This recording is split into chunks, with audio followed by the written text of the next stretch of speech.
예, 오늘은 이사야별로 중고 28번째 시간입니다. 오늘은 이사야 29장을 통하여 시온산을 위한 하나님의 역사에 대해서 변론해 보도록 하겠습니다. 본장은 다윗 왕국인 시온인 하나님께서 함께는 미약한 무리를 통하여 새 시대를 이루는 하나님의 역사를 말했습니다.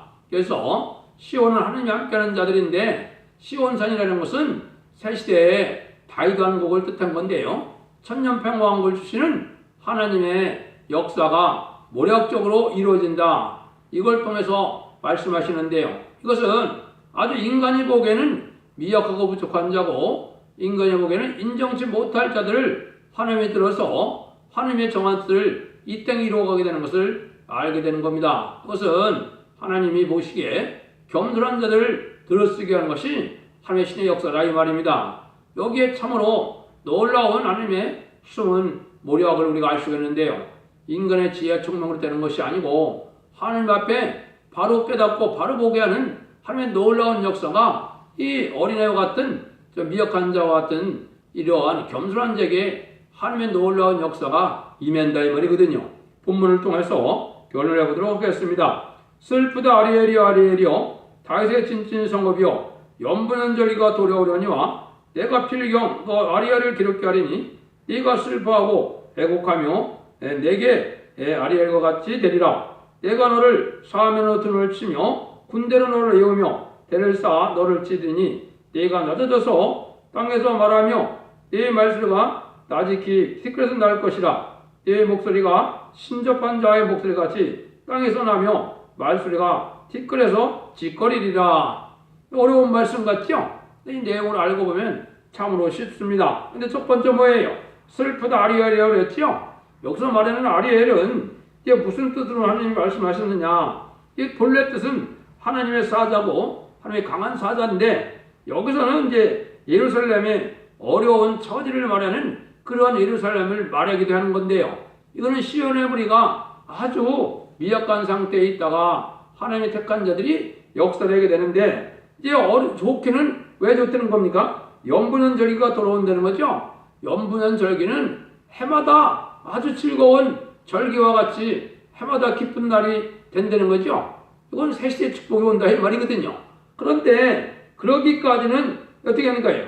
하나님이 아리엘을 다 괴롭게 한다고 했죠. 이거는 마귀 들어서 많은 대적하는 세력이 나올 걸 얘기한 겁니다. 그래서 마귀는 오히려 왕국권들을 방해하는 세력으로 나타난 것이고 하나님의 종들을 이제 방해하는 세력으로 나타나는데 이것은 하나님을 참으로 믿는 자들, 하나님이 이제는 하나님 의지하는 자들을 통하여 역사하기를 원하시므로 하나님은 이 마귀 들어서 이렇게 어렵게 하는 겁니다. 그래서 마치 이 자들은 뭐가 되는 거예요?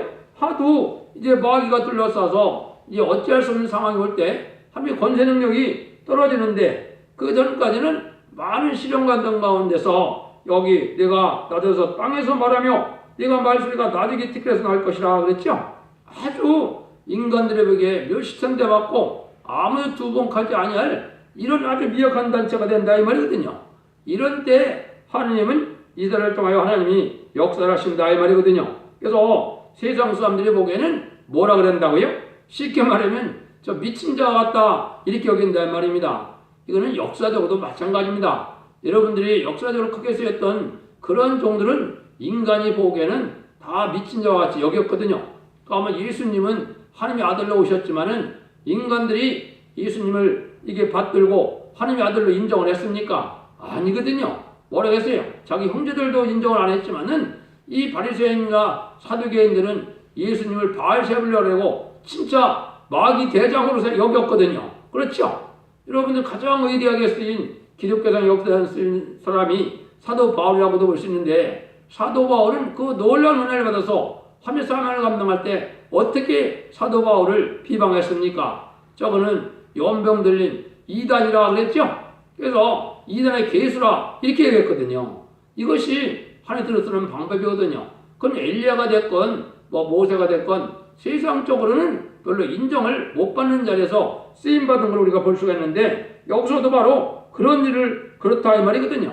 아주 이제 낮은 자리에 처했는데 나중에는 이 적군들에게 다 둘러싸인다 이 말이거든요. 이것이 마귀들에게 이기는 것과 같이 했다가 하나님이 들었었는데 그 이유는 뭐예요?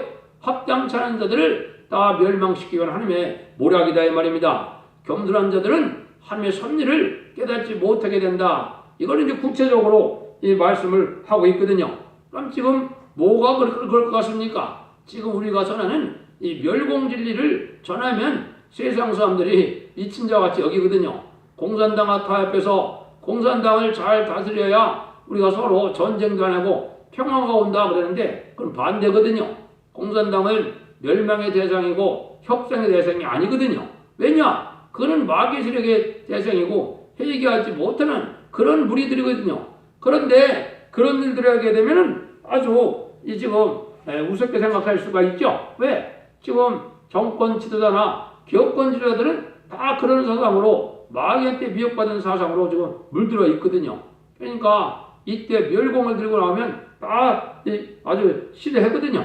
이것이 하나님의 선한 무력 속에 이제 그렇게 여기는 건데, 그래서 하나님의 택한 종은 야곱의 시련이나 요셉의 환난처럼 많은 시련과 어떤 가운데 주목받지 못하는 종이 되었다가 쓰임받는 것을 보여주는 것이죠. 그것도 물론 하나님의 정한 때는 있죠. 대부분 하나님은 30년을 주기적으로 역사하니까 한 30년을 그런 기간을 겪가는 것이 지금까지 말세 사명자들의 역사였다. 이렇게 볼 수도 있거든요. 그래서 하나님은 택한 자의 이제 눈물을 보고 역사하시는데 아무런 소망이 없는 자리에서도 하나님은 낭망하지 않고 하나님을 믿고 하나님을 바라보고 눈물로 호소하고 하나님 의지하는 자들을 하나님이 들어쓴다 이 말입니다. 그래 하나님의 영광이 나타나겠죠. 사람이 보기에도 대단하고 큰 세력을 통해서 역사한다면 하나님의 능력이 아니라 사람의 권세 능력으로 뭐가 되는 것처럼 생각이 되겠죠. 근데 하나님은 그런 방법을 쓰지 않는다 이 말입니다. 그래서 이것을 시편 113편 7절에서는 뭐라고 그랬느냐? 가난한 자를 진태에서 일으키시며 궁핍한 자를 기름도 무더기에서 드셔서 쓰신다 그랬거든요. 요거는 그렇게 아주 천하고 가난한 자, 빈핍한 자를 들어쓴다는 것은 세상에 돈이 많아야 대우를 받거든요. 근데 하나님이 들어쓰는 자는 그런 자가 아니라는 걸 여기서 강조한 거거든요. 그래서 다윗 왕국이 이제는 세계 통일의 평강을 이룰 것을 보여줬는데요. 그런 날이 오면 해마다 즐거운 시절이 오지만은 이렇게 어려운 그러한 극도로 아주 힘든 상황을 겪어서 하나님이 하실 때는 그 역사를 말씀을 하셨거든요. 그래서 하나님이 이제는 이 5절에 보면 그럴지라도 그 네 대적의 무리는 세미한 특필 같겠고 강포한 자의 무리는 불려가는 겨 같으리니 그 일이 경력간에 갑자기 일 것이다. 그래서 이 네 대적의 무리가 아주 강한 세력인데요. 이거는 이방 세력, 세강 권수의 세력, 이방 중의 이방은 무신론 유물론 사상에 하나님이 없다는 공산주의 세력인데요. 이런 자들이 멸망할 때는 마치 뭐가 같다고요? 대적의 무리가 세면 티끌 같다 이렇게 얘기하죠. 하나님 보시기에는 아무것도 아닌 것 같이 그렇게 되죠. 어느 날 갑자기 멸망이 올 때는 그렇게 한다 이 말입니다. 여기도 보니까 뭐예요? 무리는 불려가는 겨 같다 그랬죠. 그러니까 이것이 또 언제나 경덕간에 일시에 이루어진다 이 말이죠. 여러분들 점선연반 들어갈 때가 가까운데 점선연반 들어가면 예상할 심판할 새 시대 이런 일은 순식간에 다 되는 일이거든요. 그 전에 종들이 예비되고 준비되는 기간이 이게 오래 걸리는 것이지 역사할 때는 아주 그냥 강하게 빠르게 역사하는 거거든요. 그래서 예수님도 3년 뺏기는 공생을 안 하셨잖아요. 그렇지만 30년을 장성할 기간을 기다렸거든요. 그래서 하나님이 하시는 방법이 그런데 지금도 마치 그렇습니다. 그래서 그것도 1세기에 주님이 역사했던 것처럼 21세기는 바로 하나님이 그러한 종들을 역사하는 시기가 도래한 겁니다. 그래서 이것이 마지막 때라는 걸 우리가 알아야 되거든요. 그래서 하나님은 이렇게 참으로 하나님의 종 앞에는 이 세상의 강한 세력은 아주 티끌같이 약한 세력이 돼서 멸망을 당한다. 이거는 하나님의 권세 능력이 임해서 하나님이 역사를 하는 거기 때문에 그렇게 되는 거거든요. 이런 것들을 여러분이 잘 생각해야 되는데요. 6절 8절입니다. 만군의 여호와께서 병력과 지진과 큰 소리와 해리바람과 폭풍과 맹렬한 불꽃으로 그들을 징벌할 것인즉 아래를 치는 열방의 무리 곧 아리엘과 그 보장을 쳐서 공격하는 모든 자는 꿈같이 밤의 화상같이 때리니 줄인 자가 꿈에 먹었을지라도 깨면 그 속은 여전히 피고 목마른 자가 꿈에 마셨을지라도 깨면 곤배하며 그 속에 갈증이 있는 것 같이 시온산을 치는 열방의 무리가 그와 같으리라. 하나님이 이제 진노가 내려서 심판하는 역사를 여기에 병력과 지진과 컨트롤 해리 바람과 폭풍과 맹렬한 불꽃이라 그랬죠. 이거는 하나님의 진노 역사가 하늘부터 내려와서 멸망시키는 역사가 진행될 것을, 심판의 역사가 진행될 걸 보여준 거거든요. 이때 되면 어떻게 된다고요? 여기에 보니까 아리엘이 치는 열방의 무리는 바로 어떻게 된다 그랬어요? 아주 꿈같이, 환상같이 이 세상의 풍경을 따르면서 영원한 권력을 가진 것 같은데 하루아침에 멸망되니까 세상에 대한 욕심이나 세상의 환상은 하룻밤 꿈꾼 것 같다 이 말이죠. 그래서 하나님은 마귀의 세력도 허락하는 기간이 있는 겁니다. 마귀의 세력이 마냥 가는 게 아니거든요. 그래서 한국적으로도 70년이 바벨론 70년이 찼기 때문에 이제 그 마귀 세력이 멸망할 때가 온 것이 이게 마지막 때인 거거든요. 그때 이제 하나님은 이제 어떻게 되는 거예요? 그래서 시온산을 치는 열방의 무리가, 이것은 하나님이 이제 다윗왕국을 건설하는 말세 사명자가 일어나는 그런 무리들을 대적하고 그 무리들에게 이제 치는 자들은 다 이렇게 멸망한다 이 말이거든요. 왜? 이거는 하나님의 정한 뜻을 이루는 하나님의 역사를 반대하고 하나님을 대적하는 거로 여기는 거거든요. 하나님이 대행자가 될 그런 종들이 말세 종들인데 이게 물론은 14만 4천 명이 나오게 되지만은 그 전에 시작에 약한 무리들은 아주 적고 아주 미약하고 아주 부족한 자들이 시작한다 이 말이거든요. 이 자들이 이제 14만 4천 명이 일주일 동안 많은 마귀들에게 대적할 텐데요. 그 대적하는 마귀의 세력은 다 이렇게 하루아침에 멸망한다 이 말이거든요. 그런데 이때 이제는 하나님을 잠잠히 신뢰와 하나님을 믿는 자들, 그런 자들을 들어쓴다 이 말이거든요. 그래서 하나님의 역사가 이렇게 진행되는데요. 9절에서 12절을 봅니다. 너희는 놀라고 놀라라. 너희는 소경이 되고 소경이 되라. 그들의 시험이 포도주로 인함이 아니며 그들의 빗들거림이 독주로 인함이 아니라 대저 여호와께서 깊이 잠들게 하는 신을 너희에게 보여주리니 주사 너희 눈을 감기셨습니다. 눈은 선지자요 너희 머리를 덮으셨음이니 머리는 선견이라. 그러므로 모든 묵시가 너에게는 마치 봉한책의 말이라. 그를 유식한 자들에게 주며 이르기를 그대에게 정하노니 이를 읽으라 하면 대답하기를 봉하였으니 못하겠노라 할 것이요 또 무식한 자에게 주며 이르기를 그대에게 정하노니 이를 읽으라 하면 대답하기를 나는 무식하다 할 것이니라. 여기 이제 하나님의 모략이죠. 여기서 말하는 선지자와 선견자들이 나오죠. 이건 지금으로 말하면 하나님이 들어 쓰는 이 종들을 뜻하는 건데요. 목사, 장로, 전도사, 총회장 아주 높은 자들이 많죠. 근데 이런 자들이 어떻게 된다고요? 아주 깜깜하고 소경같이 된다 이 말이거든요. 왜 그렇게 했어요?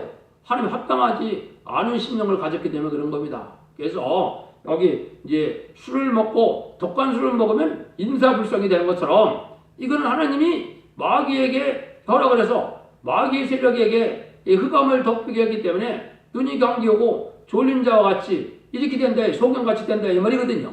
이것이 하나님의 말씀이 그렇죠. 그래서 이사들에게 지금 여러분들 지금 여러분 저희 변론을 듣고 있지만은 여러분들 목회자분들에게 예언서를 이제 이 종처럼 제가 하는 것처럼 가르쳐달라고 해보십시오.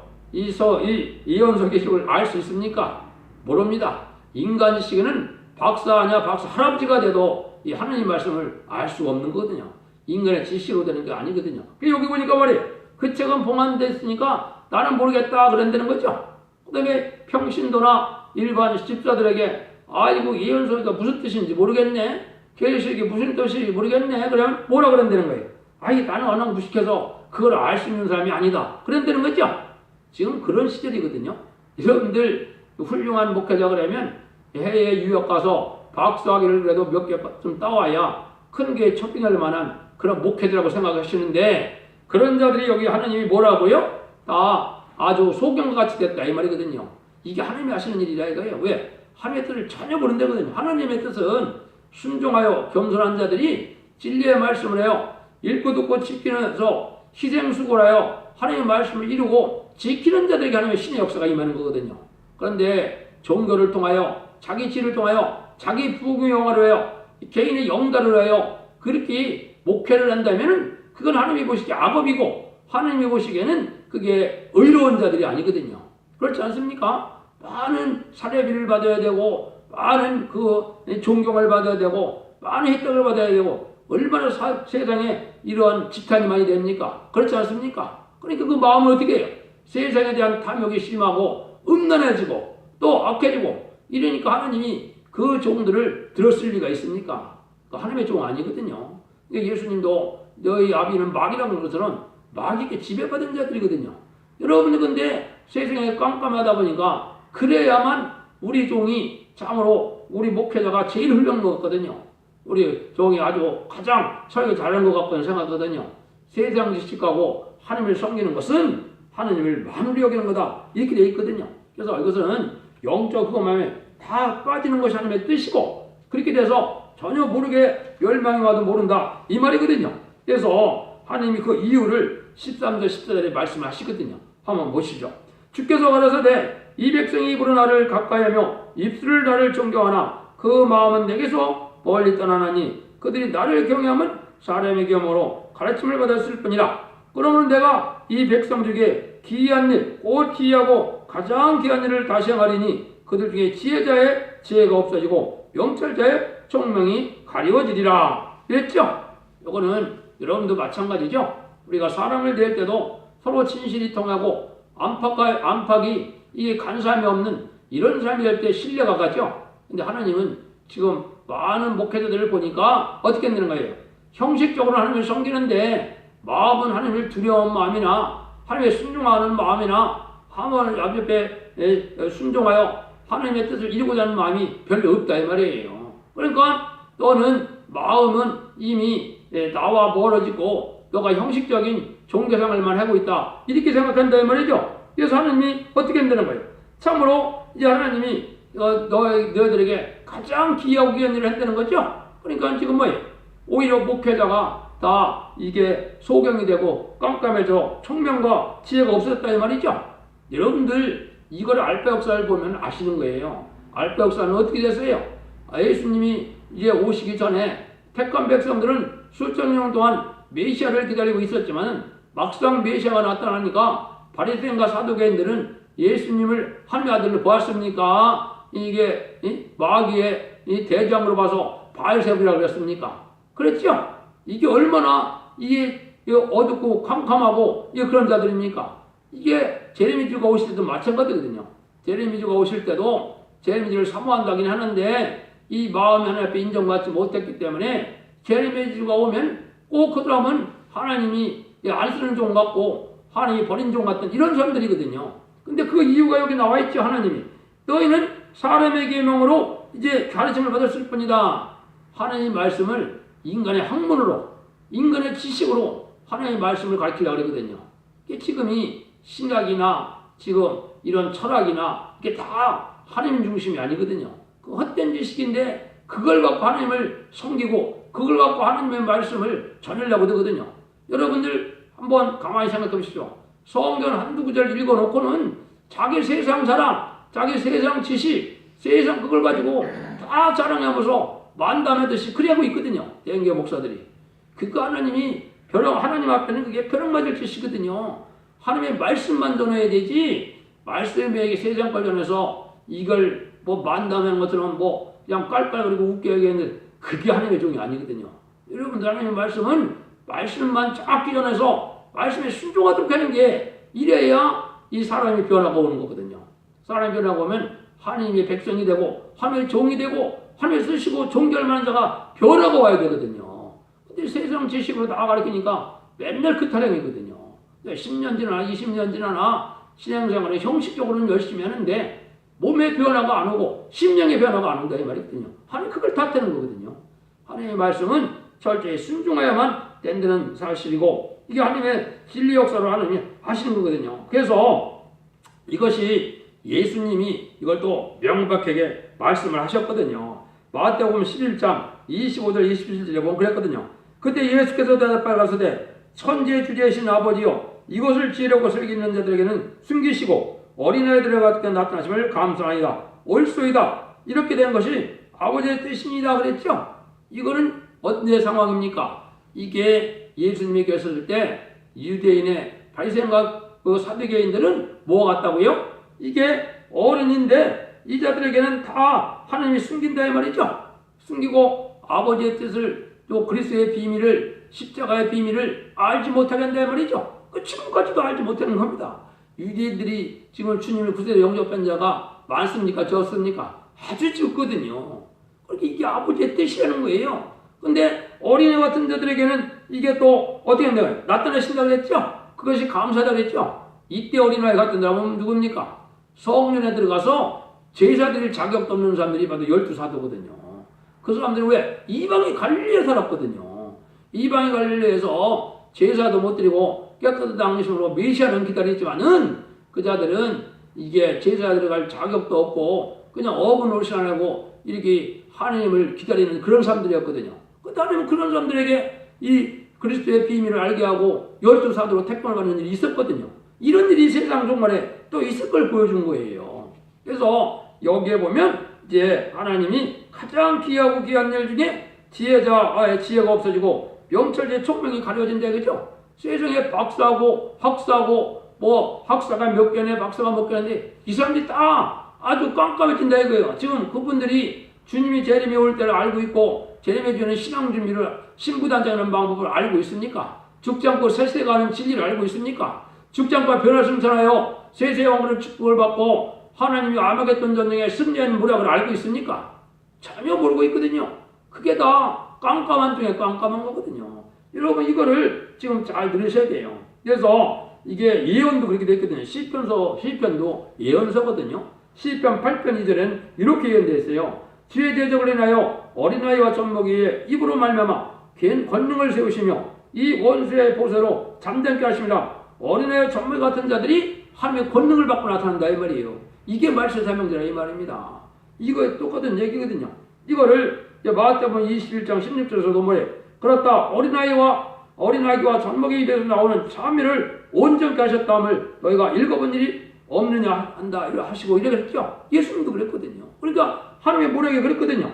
그럼 세상적으로도 뭐라 그랬습니까? 사도 바울은 이걸 알았을까요? 몰랐을까요? 이걸 알았어요. 그럼 뭡니까? 지금 목사장, 전도사 이런 사람들이 총회장들이 지금 세수는 세부대에 담을 때 그 사람들이 세부대일까요? 헌부대일까요?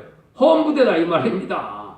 그걸 뭐라고 그랬느냐? 디모데전서 3장 13절에 집사의 직분을 잘한 자들은 아름다운 지위와 그리스도 예수 안에 믿음의 담대함을 얻느니라. 환난과 정의 날에 담대한 믿음을 가진 자는 아주 이름도 없이 그냥 값도 없이 누가 알아주는 거 없이 열심히 집사의 직분을 하는 자들이 믿음의 담대함을 갖게 된다 이 말이에요.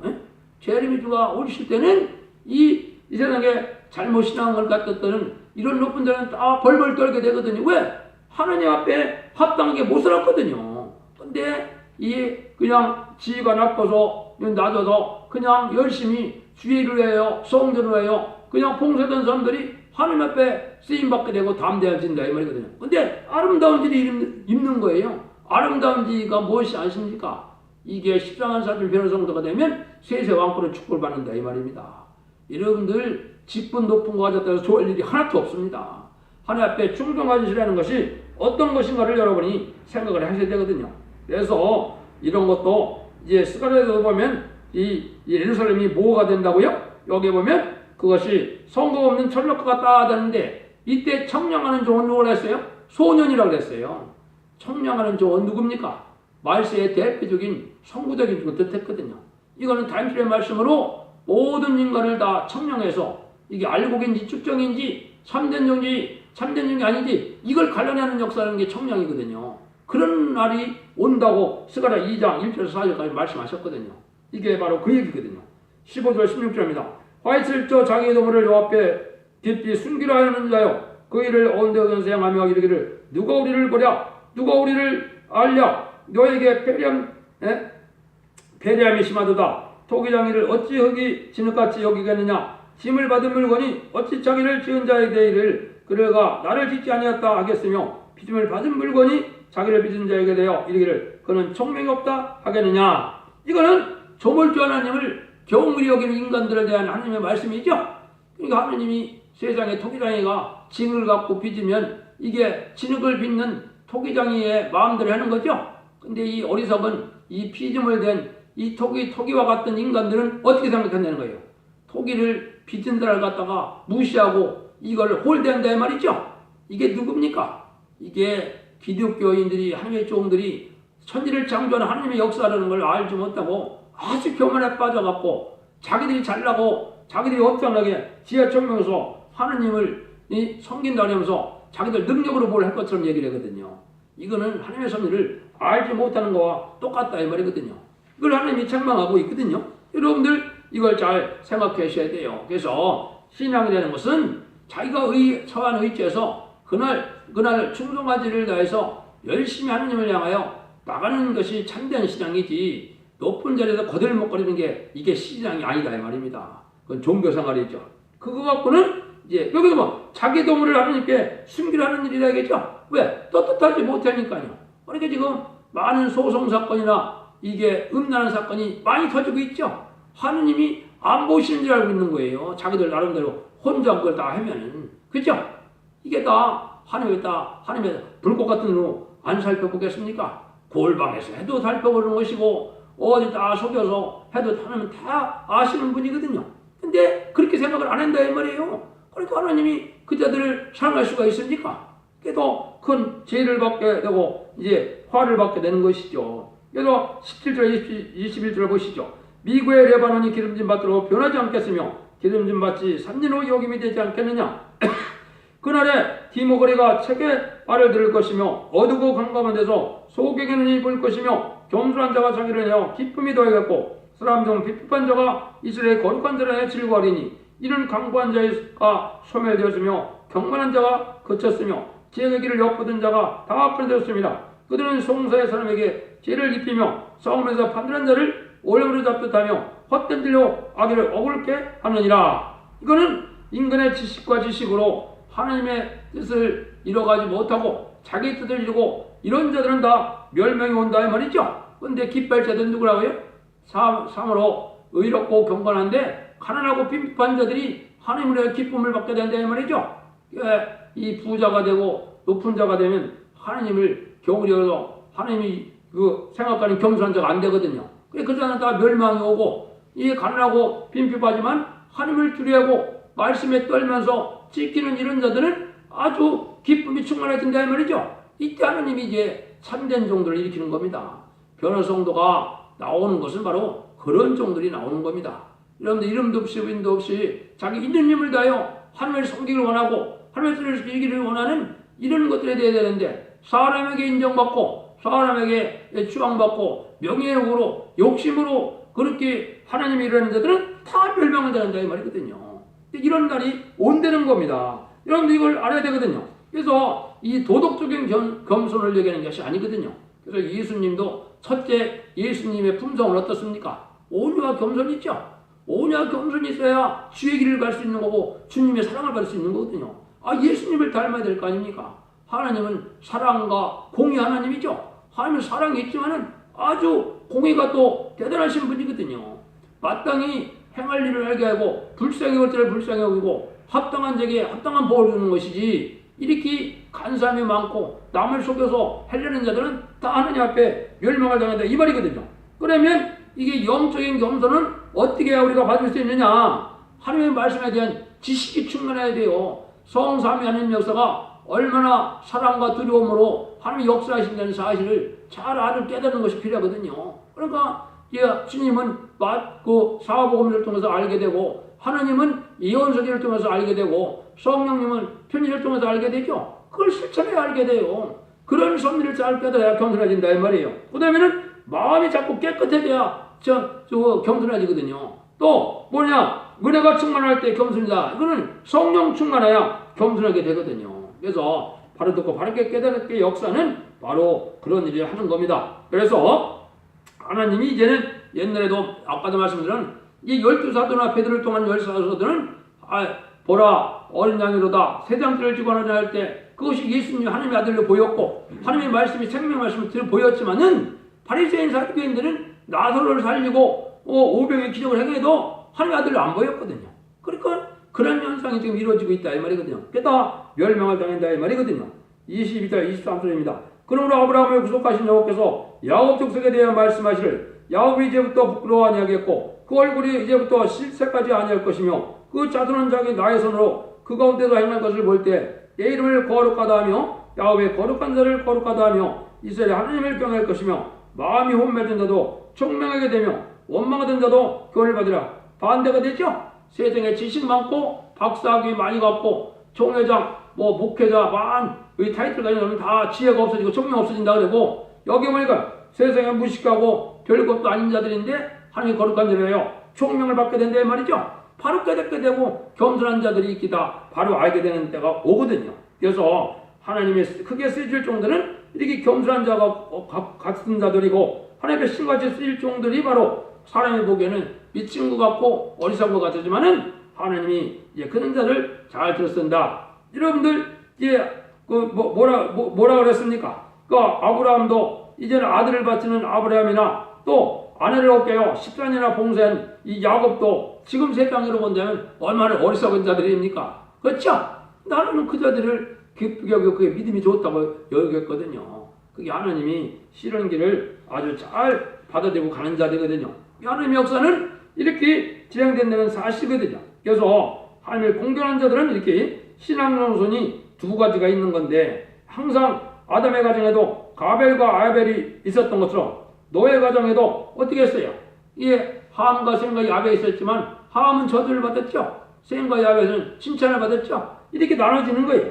아브라함의 가족도 이삭의 가정도 다 이렇게 나눠졌죠. 에서는 저주를 받고 야곱은 또 축복을 받고 이렇게 나눠지죠. 지금도 교회 내에서 이런 야곱적인 자들이 있고 이런 예수적인 자들이 있어서 바로 이렇게 깨닫는 자들은 온유하고 겸손하고 부드러운 자들이 이제 은혜 받은 증거는 바로 온유하고 겸손하고 부드럽고 관용이 넘치고 이래야 되거든요. 근데 진리를 순종하지 않으면 어떻게 된다고요? 완악하고 강폭하고 탐욕이 심하고 약한 자고 화를 날려고 원망불평이 많이 나오고 이런 자들이거든요.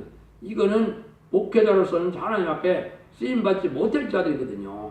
이걸 잘 분별하셔야 돼요. 그래서 이런 것이 하나님이 모략적으로 이루어가는 역사다 이런 얘기거든요. 결론만을 말씀드리면 하나님의 역사라는 것은 인간의 생각과는 달라서 인간들이 멸시하고 천대한 자를 들어서 세실을 이루는 데는 멸시를 하던 모든 자들은 오히려 자동적으로 떨어지고 망하고 지혜와 총명이 없어진다 이 말이죠.